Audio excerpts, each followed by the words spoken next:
Good morning, guys. I'm going to show you guys how to install these reusable ends from Butler. They're $35 to $38 at Butler. Real easy. And this is what I do. So obviously there's a hole right here in the 1/4 inch Neptune or whatever else, whatever other kind of hose you're getting, and just cut it off. Bear with me. So a nice grinder, you get battery operated grinders at Harbor Freight, but give it a nice clean cut and then spin this on. Like I said, reverse threads.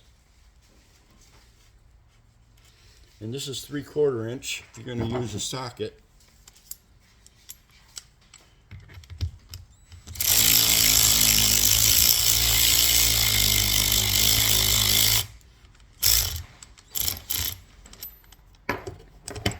Spin it all the way on, and then you run this down. And sometimes what I'll do is I'll put a little bit of grease, lubricant in there, and then I'll spin this in, get that started, and then tighten this all the way up, and boom, you got a crimp, basically a crimp fitting right on location. You don't have to even leave. You don't have to go fight with Napa. You do it right there. Don't even leave the job. So I hope that helps. And thanks for watching.